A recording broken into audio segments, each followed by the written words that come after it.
Pada suatu malam yang gelap di rumah sederhana mereka di pinggiran Surabaya, Bapak tiba-tiba membanting pintu kamar Andi dengan wajah merah padam sambil memegang ponsel anaknya yang terbuka. "Kamu bukan anak laki-laki yang normal. Suka dengan laki-laki.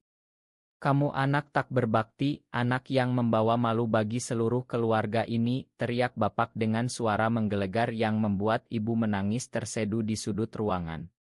Andi berdiri tegak meski lututnya gemetar, air mata panas mengalir deras di pipinya saat rahasia yang selama bertahun-tahun ia pendam rapat-rapat akhirnya terbongkar hanya karena satu pesan singkat dari Rian yang tak sengaja terbaca. "Bapak, saya lahir begini," bisik Andi pelan, suaranya hampir hilang, tapi Bapak hanya meludah ke lantai dan menyuruhnya keluar dari rumah malam itu juga tanpa membawa apa-apa selain pakaian di badan. Ibu hanya bisa menangis tanpa berani membela, sementara adik perempuan Andi, Sinta, bersembunyi di kamarnya ketakutan. Keesokan paginya, dengan tas ransel kecil berisi beberapa baju dan sedikit uang tabungan, Andi naik kereta ekonomi menuju Jakarta, meninggalkan desa kecil yang selama ini menjadi satu-satunya dunia baginya. Di perjalanan panjang itu, pikirannya berputar-putar pada masa kecilnya ketika ia selalu merasa berbeda, lebih suka bermain dengan teman perempuan daripada laki-laki, dan bagaimana ia berusaha menekan perasaan itu demi menyenangkan orang tua yang selalu menekankan laki-laki harus kuat, harus menikah, harus melanjutkan garis keturunan. Rasa bersalah menghantam dada Andi seperti palu. Apakah ia memang anak yang tidak tahu berterima kasih seperti kata Bapak? Apakah mencintai sesama jenis benar-benar dosa yang tak terampuni? Tiba di Jakarta yang ramai dan asing, Andi mencari kamar kos murah di pinggiran Tanah Abang, tempat di mana banyak pemuda dari desa berjuang mencari nasib.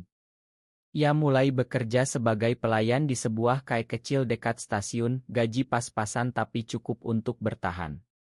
Hari-hari pertama penuh kesepian, malam hari ia sering terbangun karena mimpi buruk mendengar teriakan Bapak lagi. Tapi perlahan di kai itu ia bertemu dengan Budi, seorang pegawai administrasi yang lebih tua dan ternyata mengerti perjuangannya karena pengalaman serupa. Budi tidak menghakimi, hanya mendengarkan cerita Andi sambil menyuguhkan kopi panas. "Kamu bukan salah, Andi. Kamu hanya perlu waktu untuk menerima diri sendiri," kata Budi suatu sore saat mereka istirahat. Kata-kata itu seperti angin segar bagi Andi yang selama ini merasa dunia runtuh. Namun di balik ketenangan baru itu, rasa rindu pada keluarga masih menggerogoti hatinya. Ia sering membayangkan ibu yang pasti menangis sendirian, atau Sinta yang kini mungkin bertanya-tanya kemana kaknya pergi. Tekanan masyarakat di sekitarnya juga tak kalah berat. Tetangga kos sering melontarkan komentar sinis tentang cowok yang terlalu lembut, membuat Andi semakin menutup diri. Meski begitu, ia mulai belajar bahwa hidup di Jakarta memberinya ruang untuk bernapas, meski hati masih terluka. Setiap pagi ia berjalan ke kai dengan kepala tertunduk, tapi di dalam dada ada sedikit harapan bahwa suatu hari ia bisa pulang tanpa harus mengubah siapa dirinya. Malam itu, setelah shift panjang, Andi duduk di tepi jalan sambil memandang lampu-lampu kota yang berkelap-kelip, bertanya-tanya apakah keluarganya pernah memikirkan dirinya seperti ia memikirkan mereka. Air mata jatuh lagi, tapi kali ini ia menyeka dengan tangan yang lebih kuat, siap menghadapi hari esok yang masih panjang. Beberapa bulan berlalu sejak Andi meninggalkan Surabaya, dan kehidupan di Jakarta mulai terasa sedikit lebih ringan meski luka lama masih menganga. Pagi-pagi ia sudah bangun untuk membersihkan kai sebelum pembukaan, tubuhnya yang dulu kurus kini mulai terisi karena kerja keras. Budi menjadi sahabat sejati, setiap akhir pekan mereka duduk di taman kecil dekat kos sambil berbagi cerita tentang perjuangan hidup sebagai pria yang mencintai sesama jenis di tengah masyarakat Indonesia yang masih banyak prasangka. Budi menceritakan bagaimana ia pernah kehilangan pekerjaan karena identitasnya, tapi bangkit lagi dengan tekad. "Kita tidak sendirian, Andi. Ada banyak yang seperti kita, hanya saja kita harus hati-hati," ujar Budi sambil menepuk bahu Andi. Kata-kata itu memberi kekuatan dan perlahan Andi mulai membuka diri. Suatu hari di Kai, seorang pelanggan tetap bernama Rian datang lagi. Rian adalah desainer grafis berusia 28 tahun yang selalu memesan kopi hitam tanpa gula sambil bekerja di laptopnya. Senyumnya hangat, matanya penuh pengertian, dan percakapan singkat mereka tentang cuaca Jakarta perlahan berkembang menjadi obrolan panjang tentang mimpi dan kegalan. Andi merasa ada sesuatu yang berbeda, jantungnya berdegup lebih kencang setiap kali Rian tersenyum. Malam itu, setelah Kai tutup, Rian menunggu Andi di luar dan mengajaknya makan malam sederhana di warung pinggir jalan. Mereka berbicara sampai larut, dan untuk pertama kalinya Andi menceritakan tentang keluarganya di Surabaya tanpa takut dihakimi. Rian mendengarkan dengan sabar, lalu berkata lembut, "Kamu berani sekali meninggalkan segalanya demi menjadi diri sendiri. Itu bukan kelemahan, itu kekuatan." Malam itu Andi pulang dengan hati yang lebih ringan, tapi juga bingung, apakah ini awal dari sesuatu yang indah, atau hanya ilusi yang akan hancur seperti keluarganya dulu. Hubungan mereka tumbuh pelan, hanya pegangan tangan di bawah meja Kai dan obrolan malam di telepon. Andi belajar menerima dirinya melalui mata Rian yang selalu melihatnya sebagai manusia utuh, bukan anak tak berbakti. Namun, bayang-bayang masa lalu masih menghantui. Ia sering menerima telepon dari ibu yang menangis pelan dan bertanya kapan pulang, tapi Andi selalu menjawab belum, Bud, karena takut diusir lagi. Di kantor baru Rian, Andi mulai belajar desain grafis secara otodidak, dan Rian membantu dengan sabar. Persahabatan dengan Budi juga semakin dalam, mereka bertiga sering menghabiskan malam minggu di apartemen kecil Budi, bercerita tentang mimpi masa depan. Tapi suatu hari, berita buruk datang dari desa, bapak sakit ringan dan meminta Andi pulang, tapi nada suaranya masih dingin, membuat Andi ragu. Apakah mereka benar-benar merindukanku, atau hanya karena tak ada pilihan lain, gumam Andi dalam hati. Di tengah kebahagiaan baru dengan Rian, konflik batin Andi semakin kuat. Ia ingin bahagia, tapi rasa tanggung jawab sebagai anak laki-laki satu-satunya tak pernah hilang. Malam itu ia memeluk bantal erat, air mata jatuh lagi, tapi kali ini ada sedikit kekuatan dari cinta yang baru ditemukan. Jakarta yang dulu asing kini terasa seperti rumah kedua, tempat di mana ia bisa bernapas tanpa takut dihakimi setiap saat. Tahun pertama di Jakarta hampir berlalu, dan Andi sudah naik jabatan menjadi supervisor di Kai yang kini lebih besar setelah berganti pemilik. Gaji lebih layak, memungkinkannya menyewa kamar kos yang lebih baik dan sesekali mengirim uang ke ibu secara diam-diam. Hubungannya dengan Rian semakin dalam, mereka sering menghabiskan akhir pekan di Pantai Ancol. Berjalan sambil berpegangan tangan saat matahari terbenam, berbagi mimpi tentang masa depan bersama. Rian selalu mengingatkan Andi untuk tidak menyalahkan diri sendiri atas penolakan keluarga. "Kamu layak bahagia, Andi. Kita semua layak," kata Rian sambil memeluknya erat di bawah pohon kelapa. Namun, kebahagiaan itu diuji ketika Budi, sahabatnya, tiba-tiba berubah sikap. Suatu hari Budi meminjam uang besar untuk urusan keluarga dan janji mengembalikan dalam sebulan, tapi bulan berganti bulan tanpa kabar. Andi yang percaya sepenuh hati mulai khawatir, terutama saat Rian memperingatkan bahwa Budi mungkin sedang bermasalah dengan perjudian. Konflik batin Andi meledak, ia merasa dikhianati oleh satu-satunya orang yang mengerti perjuangannya di awal. "Kenapa semua orang yang kucintai selalu meninggalkanku?" gumamnya sendirian di kamar. Di tengah itu, telepon dari Sinta datang, adiknya menceritakan bahwa bapak sakit parah. Rumah mereka di Surabaya hampir disita karena hutang kakak laki-laki mereka yang kabur ke luar kota. "Kak, tolong pulang. Bapak bilang hanya kamu yang bisa diandalkan sekarang," pinta Sinta dengan suara gemetar. Andi terdiam lama, rasa marah lama muncul lagi, tapi juga rasa kasihan yang tak bisa ditahan. Ia berdiskusi dengan Rian malam itu, dan Rian mendukung keputusannya meski tahu itu berisiko. "Kamu harus lakukan apa yang benar untuk hatimu sendiri," kata Rian sambil memegang tangan Andi erat. Dengan hati berat, Andi mengambil cuti dan naik kereta kembali ke Surabaya, membawa tabungan yang ia kumpulkan selama ini. Tiba di rumah lama, suasana dingin menyambutnya. Bapak berbaring di tempat tidur dengan wajah pucat, ibu menangis pelan di sampingnya, sementara Sinta memeluk kakaknya erat. Bapak tidak langsung meminta maaf, hanya menggumam "kamu datang juga" akhirnya dengan suara lemah. Andi merasakan campuran emosi yang membara, sakit, marah, dan sayang yang tak pernah pudar. Ia mulai mengurus rumah sakit, membayar hutang kecil, dan berbicara dengan tetangga yang dulu menggosipkan dirinya. Di saat yang sama, hubungannya dengan Rian diuji jarak. Telepon malam mereka penuh kerinduan, tapi Andi merasa dirinya kembali ke titik nol. Pengorbanan ini mengajarkan Andi bahwa cinta keluarga bukan selalu mudah, tapi juga bahwa ia tak lagi anak kecil yang takut. Malam di rumah lama itu, Andi duduk di teras sambil memandang langit Surabaya, bertanya dalam hati apakah ia sanggup memakan tanpa melupakan. Kondisi bapak semakin memburuk, dokter bilang butuh operasi jantung yang biayanya puluhan juta. Andi tanpa ragu menggunakan seluruh tabungannya dan meminjam dari Rian untuk menutupi.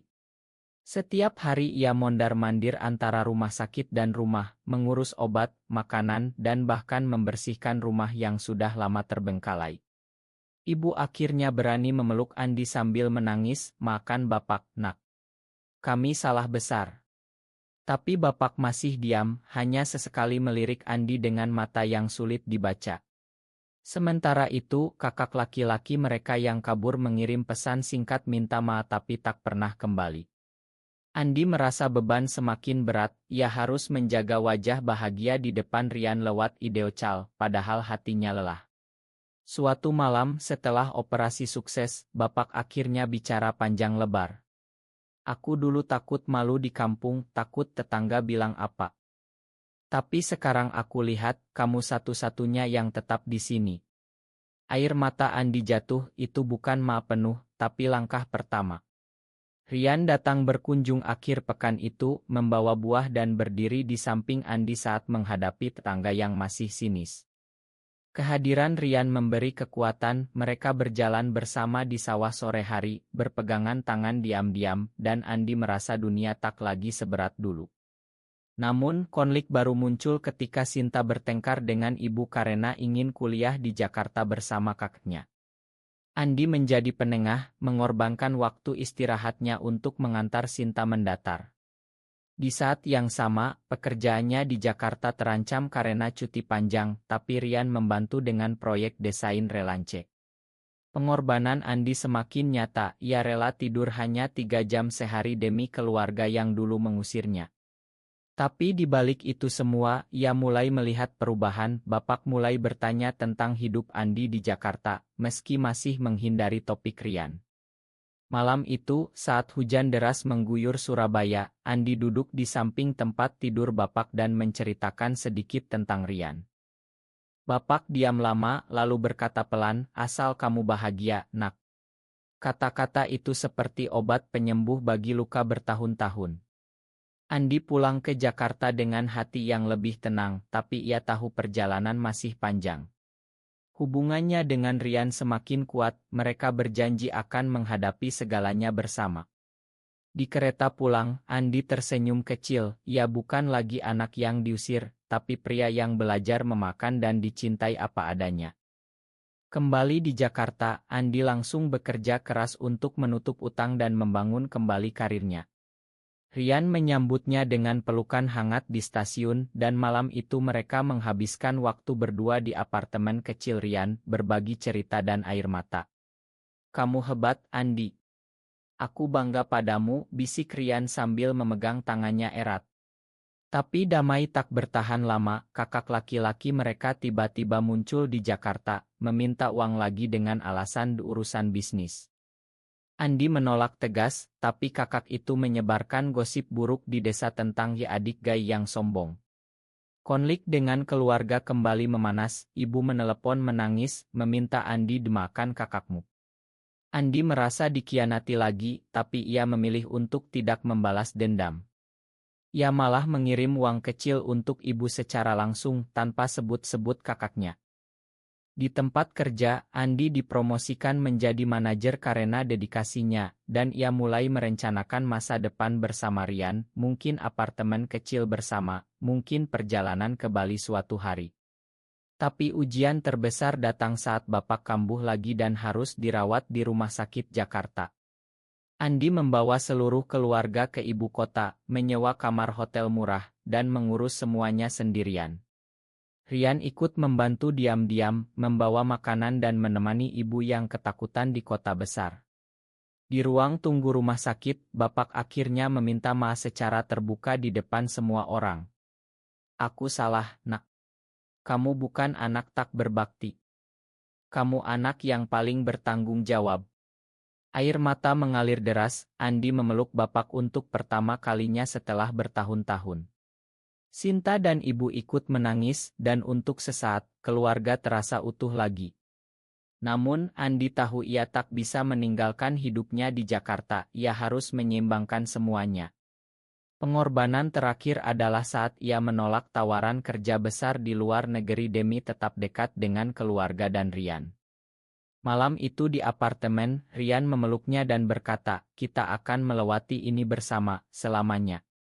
Andi merasa tumbuh dari anak yang diusir menjadi pilar keluarga tanpa kehilangan jati dirinya. Bulan-bulan berikutnya berlalu dengan damai yang baru. Bapak pulih perlahan dan keluarga mulai menerima kehadiran Rian sebagai bagian dari hidup Andi. Mereka berkumpul di Surabaya saat Lebaran, duduk bersama di teras sambil makan ketupat, meski masih ada momen canggung. Sinta kini kuliah di Jakarta dan sering mampir ke apartemen Andi Rian, belajar bahwa cinta tak mengenal gender. Andi dan Rian akhirnya pindah ke apartemen kecil yang lebih nyaman, tempat mereka membangun rutinitas sederhana, sarapan bersama, kerja side-by-side, dan malam penuh cerita. Andi semakin yakin bahwa kebahagiaan sejati datang dari penerimaan diri dan pengampunan. Suatu sore di taman yang sama tempat mereka pertama kali berjalan bersama, Rian berlutut dan bertanya, "Mau menjalani sisa hidup bersamaku?" Andi menjawab ya dengan air mata bahagia. Keluarga akhirnya hadir di acara kecil mereka, meski tak ada pesta besar. Bapak bahkan memeluk Rian pelan, tanda penerimaan yang tak pernah Andi bayangkan. Tapi di balik kebahagiaan itu, Andi tetap ingat perjuangan panjang, tekanan masyarakat, pengkhianatan teman, dan luka lama yang kini menjadi kekuatan. Ia sering berbicara dengan pemuda-pemuda lain di komunitas kecil, berbagi cerita agar mereka tak merasa sendirian. Hidupnya kini lengkap, keluarga, cinta, dan diri sendiri yang utuh. Saat matahari terbenam di Jakarta, Andi berdiri di balkon apartemen memandang kota yang pernah menyelamatkannya, tangan Rian memeluk pinggangnya dari belakang. Ia tersenyum, tahu bahwa perjalanan ini belum selesai, tapi ia siap menghadapi apapun. Apakah benar keluarga yang pernah menolak anak karena ia gay berhak meminta bantuannya saat mereka membutuhkan, atau seharusnya anak seperti Andi bebas memilih untuk memakan atau tidak? Benar atau salah?